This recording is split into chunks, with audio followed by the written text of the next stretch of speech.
ত্রয়োদশ জাতীয় সংসদের প্রথম অধিবেশন শুরু হয়েছে আজ বৃহস্পতিবার ১২ মার্চ বেলা ১১টায় পবিত্র কোরআন তেলাওয়াতের মাধ্যমে অধিবেশন শুরু হয়।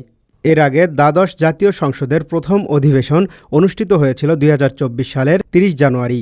পরে ২০২৪ সালের ৫ই আগস্টের গণঅভ্যুত্থানের পর সংসদ বিলুপ্ত করা হয় ৬ আগস্ট।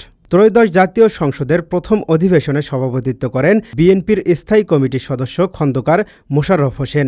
এ অধিবেশনে স্পিকার হিসেবে নির্বাচিত হয়েছেন মুক্তিযুদ্ধ বিষয়ক মন্ত্রী মেজর অবসরপ্রাপ্ত হাফিজ উদ্দিন আহমেদ। তিনি বিএনপির স্থায়ী কমিটির সদস্য ও সংসদ সদস্য। একই সঙ্গে ডেপুটি স্পিকার নির্বাচিত হয়েছেন ব্যারিস্টার কায়সার কামাল। এদিকে ত্রয়োদশ জাতীয় সংসদের অধিবেশনে রাষ্ট্রপতির ভাষণের প্রতিবাদ জানিয়েছে বিরোধী দলীয় এমপিরা। এ সময় সংসদ কক্ষে হট্টগোল সৃষ্টি হয়।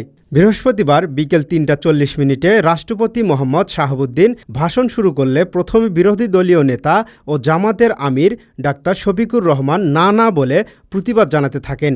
পরে অন্যান্য বিরোধী এমপিরাও আসন ছেড়ে প্রতিবাদ জানান। এক পর্যায়ে তারা অধিবেশন কক্ষ ত্যাগ করেন। তবে রাষ্ট্রপতির ভাষণকে টেবিল চাপড়ে স্বাগত জানান সরকার দলীয় সংসদ সদস্যরা।